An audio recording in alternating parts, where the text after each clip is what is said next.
Welcome to the Intentional Awakening Podcast with your hosts, Kathy Brewer and Terry Huberman.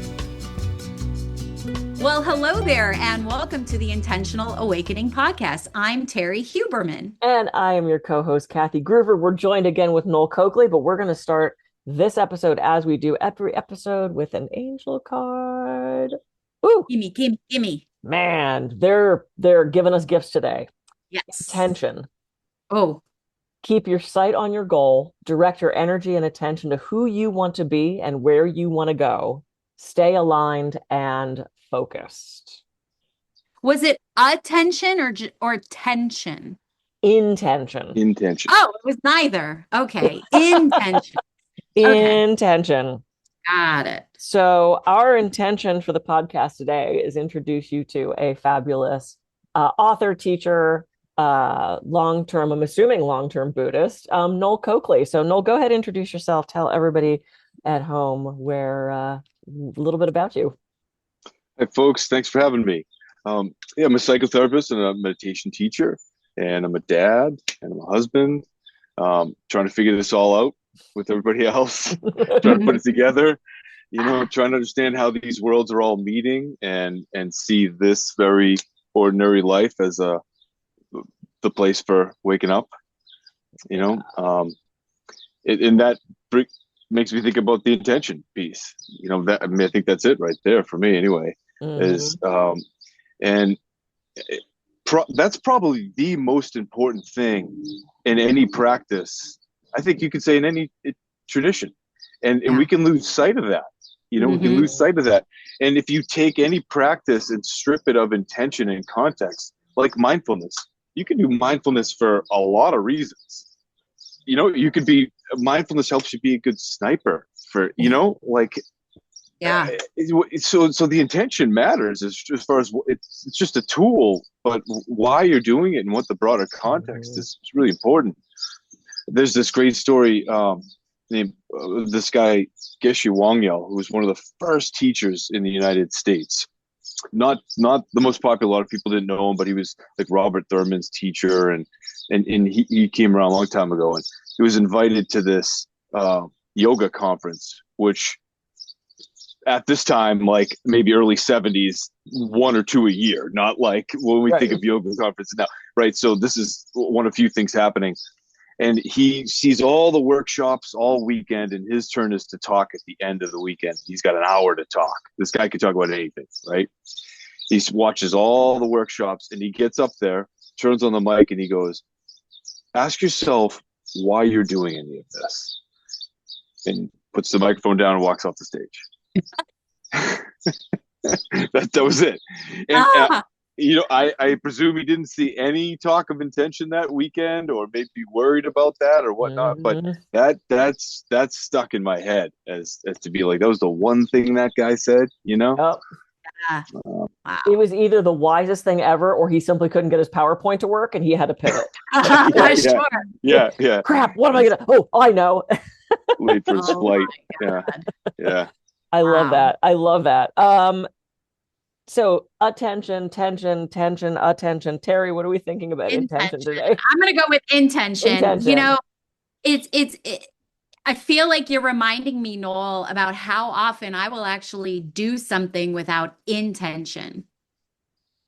And that when I do have that consciousness and awareness and I put the intention behind it, it actually goes the way I want it to go. It's like, it's literally that simple. Like, hello. I think it's really what's amazing about intention is that it gives us the path. Mm-hmm.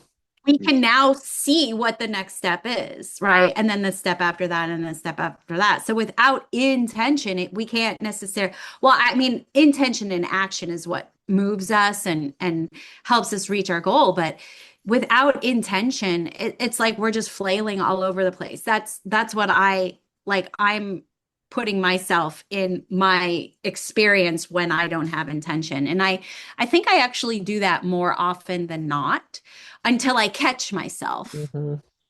Right. But isn't that the experience of being a human? It's like you always have to catch yourself and get that awareness and go, okay, back to the basics. That's what I was explaining to my client yesterday. There's no shame in the game. You just go back to the basics. So intention is kind of like the focus and the laser that like puts us maybe on the path. Now, we're not necessarily moving on the path unless we take action, but intention is really, it's a almost in a way a blessing and a curse, because without it, you don't go anywhere. But then to find the true authentic intention is not necessarily easy to do. I have found through the years that I have had frustration because someone seemingly doesn't have an intention. They're just half-assing it and flailing around, and they find success anyway. Yeah. And I find that frustrating. It's like, you don't even that's karma, baby. doing it. You stumble in. Humanness, you know? Baby. Sometimes it drives me crazy because I live pretty intentional. And it's so interesting that intention came up because I was in Japan earlier this year. And everybody said, what was your big takeaway from being in Japan? And I said it was the intentionality of the culture, the intentionality of the food and the way they placed each little bowl. And there was such an order came into that too, right? There was such an orderly way. There's lines on the sidewalk, so you stay on your side. So there's none of that which way we're going to go thing. So to me, yes, the action, there's the intention, the action, and then I got to throw some order in because that seems to help things go a little bit better with the intention. But I think there's a lot of people who don't set an intention and stumble into something. And then hopefully that gives them a little more nudge into maybe being more intentional. But I don't know. I haven't done geometry once today, but I did have to communicate, be intentional, set intentions. How do we learn to be intentional if no one's telling us how? Like, why would we even think to do that if no one tells us to? That brings up something that breaks my heart all the time when I think about it too. Often when I'm working with folks, particularly say in psychotherapy or I guess even with meditation, when thinking rather than saying, hey, here's the reason you should do this, more asking, why would you particularly personally do this? How does this align with what's important to you in life? What's most important to you? And the piece, I think most people have a difficult time with that because we're not used to being genuinely asked the question free of agenda. Going back to young age or through school or through a job, like to actually say like, no, what do you want? What feels meaningful? What feels in alignment to you? What do you want to do? Where are you coming from? Never mind what is supposed to be your answer or what was the answer that makes people happy. So I think a lot of times there's leaving a lot of space to just allow people to like be curious and patient with how long it takes for that to come up. Don't you find that? You all work with folks. Do you find that as well? Yeah, and I also think the way school is structured now is really also the antithesis of that, right? Because you don't get free time. You don't get go on the recess and here's a stick and make something out of it. It's also regimented, and also you have to go to university so you can be a programmer, so you can, I don't think colleges. I mean, I went to a liberal arts school. I was a theater major, and it was encouraged to try other things and other departments and like experiment with stuff. Whereas we even have high schools here in Santa Barbara where you pick a track your freshman year of high school and you stay in that track the entire time. And there's none of this variability of exploring things that maybe you get to your senior year and go, I actually don't want to be an engineer, even though I just spent 4 years in the engineering academy. Where is the opportunity and the gift to find your why and to explore? I think things have gotten so structured that especially kids, and I'm not a parent, Terrie's not a parent, Noel, you're the one person here with kids. I think so much of the way our society is structured is not allowing us to find that intentionality or find that why. We just do the things because that's what we're told to do, and we don't question it. Yeah, it's all set up to optimize productivity. Like, well, learn that skill as early as possible so you can make, produce. It's all. I think it's oriented towards that. It's capitalism, Yeah, well, and we're stuck with it, at least for right now. Capitalism strikes again. Yeah, boy, it's messing things up. So let me ask you this, Noel, since you're the person on right now with do you have one kid or more kids? I have 2, 10 and 12-year-old boys. Yeah. Oh, wow, so fun. Yeah. How did your philosophy of life shift once you started raising kids, if it did at all? For sure it did. Yeah. I think, one big big piece was it just clicked things into alignment in terms of reshifting priorities. I'm in recovery, so that was right after my first kid. It was like, yeah, we're done with this. And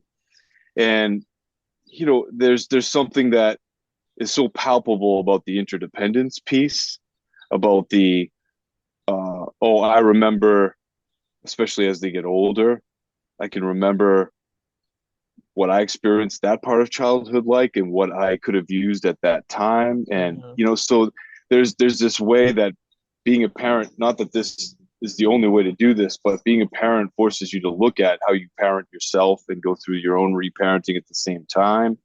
You see all the automatic things are reflected right back to you. You either hear them out loud or they give them back to you.